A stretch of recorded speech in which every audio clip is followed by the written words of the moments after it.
I have long been accustomed to the company of the desperate and the bereaved, but never have I seen such faces as those three who came to my office on that cold and wind-torn morning in March of 1937. They were mothers, each of modest means, each alone, and each trembling with the peculiar composure of those who have passed beyond ordinary fear. It is not my habit to speak freely of my cases, for discretion is the foundation of my trade, yet the events that followed compel me to break that rule, and so I record these details both as a confession and a warning. For what began as a search for three missing girls quickly led me to the edge of a knowledge so dreadful, its merest consideration drives me mad. Their names I will not write, for their families still live. I shall call them simply Mrs. L, Mrs. K, and Mrs. M. And though none had known the others before that morning, they had all been drawn to my door by the same hand of chance. Each carried with her a photograph of a young woman, bright-eyed and educated, with the flush of life still caught in the silver of the print. Each of their daughters had vanished within the last 6 weeks. At first I assumed coincidence. The city has its share of disappearances, after all, and university girls are not immune to romantic folly or the lure of the unknown. But then Mrs. L withdrew from her handbag a small object, an ornament of yellow metal, shaped like 3 serpents or dragons whose necks wound together around a hollow eye. Mrs. K followed suit, revealing the same trinket wrapped in a handkerchief, followed swiftly by Mrs. M. I must confess, I grew intrigued by this, a feeling equaled only by the indescribable unease I felt as I examined these fine ornamentals. Each mother told a similar story. Their daughters had lately fallen under the influence of a group calling themselves the One of Three, a club of sorts of self-professed mystics and scholars who held clandestine meetings near the university docks. The girls spoke candidly, unprompted mind you, of cosmic unity, of the golden truth, and of a coming light that would wash the world clean. Their language was not that of idle superstition, their mothers claimed. It carried the ring of indoctrination. There were other details, each more troubling than the last. Mrs. L spoke of her daughter whispering in her sleep in the dead of night, with the mutterings of the storm that swallowed worlds. Mrs. M said that she had spoken to a handful of her daughter's schoolmates, one of which indicated she had been seen conversing with foreign men, sallow-skinned and sharp-eyed, dressed too finely for their means and whose accents bore no kinship to any known tongue. The police, indifferent or overworked, dismissed these cases as voluntary absences. But I am not the police. I began my inquiry that very night. The pendant offered my first lead. The craftsmanship was clearly alien, its curves too precise, its surface etched with a faint pattern of concentric circles that shifted under the lamplight like ripples in water. A jeweler friend could not identify the alloy. Not gold, he said, but something close, something pure. Later that week, I sought the university registrar, who confirmed that all 3 girls had attended lectures in astronomy and xenoanthropology, a field of study that had sprung up after the exilian refugees arrived on Earth 20 years prior. These strange beings, humanoid and intelligent, had come seeking sanctuary after their world's destruction, the nature of which they remained strangely enigmatic about. Only after reconciling with the existence of alien life did the world receive them warily, granting them a remote island in the South Pacific on which to dwell. There they have lived peacefully, teaching fragments of their science and strange philosophies to any who would come and listen. And it is from these various gatherings that the rumors began, and have long persisted since, that these aliens, deeply religious, worship some being, some cosmic entity that they claim is responsible for the end of their world, and now they seek to summon it, to remake our planet as theirs had been unmade. Liberal minds dismiss such stories as xenophobic invention, but as I held that golden pendant in my hand, its 3 serpentine heads gleaming with unnatural luster, I could not shake the conviction that the One of Three was no mere alien sect. The final proof came 2 nights later, when I was awakened by the sound of my telephone at an hour no decent man should call. A shaken voice, male, breathless, identified himself as Detective Nielsen from the Harbor District. He asked if I had been inquiring after the 3 missing girls. When I said yes, he told me that he had found them, or rather, to my great horror, what was left of them, turning my missing persons case into a homicide. They had washed ashore at dawn, all 3, their bodies entwined in such a way that I only later noticed mimicked the serpentine heads of the 3 pendants. Their hair was completely gone, their flesh marked with blackened veins as though scalded from within. The coroner, baffled, suggested electrocution. What unsettled me most was their eyes, though clouded by death, seemed faintly alive, still, yet reflecting a pale golden light. In one's clenched hand, they found a scrap of paper, and upon it, scrawled in careful script, was a phrase in a language I could not read. I had a linguist at the university take a look at it, after which he grew pale. "This," he whispered, "is Exilian." He could not, or would not, translate it. It was then that my suspicions began to firmly fix upon the Exilians. My inquiries led me to Professor Halverson, a gaunt and feverish man who had once corresponded with alien scholars before his tenure was revoked for reasons he refused to state plainly. I found him in a rented flat above a bookstore, surrounded by notebooks and charts scrawled with constellations. When I mentioned the 3 dead girls and their 3 golden idols, his expression hardened. "You've seen the symbol then," he murmured. "They always begin with that. 3 heads for 3 truths. 3 mouths that speak the same word. Ghidorah."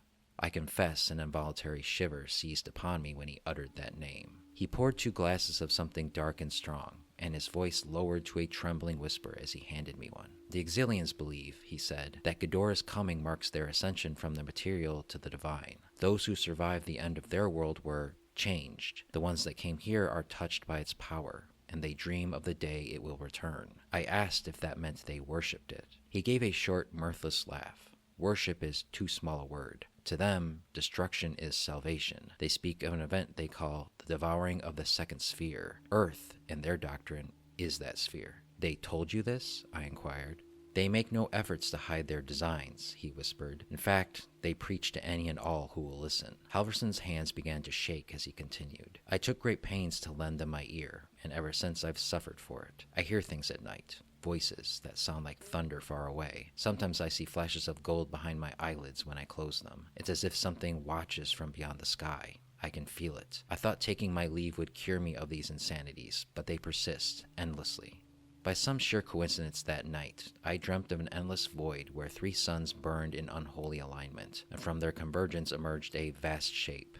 Serpentine, winged, and terrible. The stars bent around it like glass under heat. When it opened its mouths, I heard a sound I knew was not meant for my ears, something like the crackling of lightning. I awoke, gasping, the faint swell of ozone in the air, and found later that all 3 of the pendants I had taken as evidence were warm to the touch. The following morning, against all better judgment, I saw fit to seek the source of the psychosis that had touched Halverson, the 3 daughters, and now me. I knew where I must go. The press had called it Haven Island, sanctuary for the Exilian refugees. No ship was meant to approach without permission from the International Council. My research revealed a great superstition, that fishermen passing by spoke of lights seen moving above the sky near it, lights like veins of gold pulsing through the clouds. This was always enough to deter any sane man, with the exception of scholars such as Halverson, of course. The rational man in me revolted against such illusions. Yet all evidence had led inescapably toward the same point on the map, and so I resolved to go. It was by the grace of Professor Halverson that I secured passage, but not without dire warnings. "Turn back," he said. "No good could come of this." He left it as simple as that. 2 weeks later, under a low gray sky, I arrived by trawler at the shores of Haven Island. The sea was unnaturally calm, as though the water itself were listening. The closer we came to the island, the more I noticed the clouds above glowed faintly gold, flickering with silent lightning. The captain refused to land. I went ashore in a small boat, carrying only a lantern. Haven Island was no haven, at least not for man. Its shores looked scorched by lightning, and the inland air smelled of copper and ozone. What buildings I saw were smooth and metallic, built not of stone but some strange alloy that seemed to absorb light rather than reflect it. I saw no inhabitants, yet faint music drifted on the wind, a rhythmic, low-frequency hum, not unlike a choir chanting. At dusk I found the first signs of habitation. A circular plaza of gold-veined stone surrounding a massive pit. The walls were carved with writhing forms, 3-headed serpents coiled around spheres, wings unfurled like storm clouds, and at the center of the pit stood a gathering of figures, all robed in gold. Before I could make my presence known, one figure turned, greeting me with eyes too large, skin faintly luminous beneath the hood. "Welcome, Seeker," it said. "You have come to witness the dawn of the second devouring, yes?" A curious whisper tickled at the back of my brain, compelling me not to fight or flee, but to stay. "They were freed," the figure continued, as if knowing my questions before I could ask them. "The 3 were chosen as vessels. The blood of the pure calls to the Great One across the void." My mind reeled, but the words poured forth unbidden. "You mean Ghidorah?" The figure smiled, and it was a terrible thing to see. "He is already here. Do you not feel his gaze upon your world? Even now, his storm moves through the dark between stars. When it comes, all flesh will burn to gold, and your planet will sing as ours once did. Golden lightning crackled overhead, illuminating something vast, moving within the clouds, 3 beams of light twisting like serpents. The solitary figure turned back to the pit. He raised his arms, and the circle of cultists followed. It begins! The great planet eater descends. The sky shall open, and the golden storm shall cleanse. The rest was drowned in the sound of thunder, deafening and endless. And for but a brief moment, I saw it. A shape moving within the storm, vast and utterly terrible. 3 heads crowned in lightning, and it saw me. 6 eyes staring back at me, and in that instant, an all-encompassing knowledge filled every corner of my mind, so dreadful in its implications that it rendered me unconscious. My next memory was of waking aboard a rescue vessel days later, half delirious, the sky clear and blue. The island and its alien inhabitants, I would later be informed, were gone, swallowed by the sea in a single night of violent storms. The authorities had offered explanations to me, of course. A freak storm, a volcanic disturbance beneath the Pacific, an illusion wrought by exhaustion or hysteria. Either way, most seem happy to be rid of our unnerving visitors, and even more content to leave the reasoning of their leaving behind. It has not been so easy for me to do this.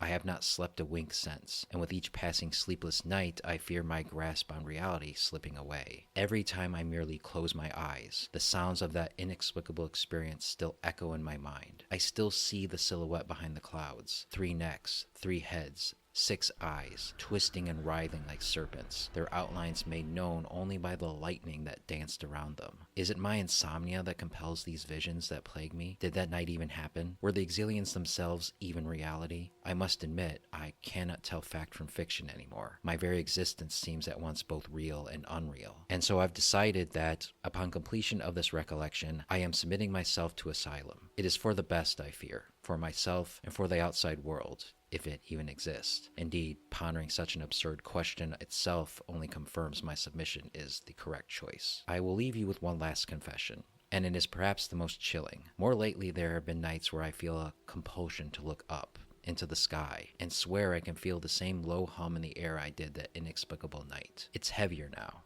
as though the world itself were tensing in anticipation for what I wish were not true, but know, against all reason, is.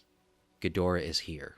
I know it, even as I do not. It is everywhere and nowhere, all at once. I can feel its presence in the space between the atoms of my body, and this terrible truth forces me to recall the particular work of one T.S. Eliot, the ending of which remains the only tether to reality in my delirium. Between the desire, between the spasm, between the potency and the existence, between the essence and the descent, falls the shadow. For thine is the kingdom, for thine is, life is, for thine is the. This is the way the world ends. This is the way the world ends. This is the way the world ends. Not with a bang, but with a whimper.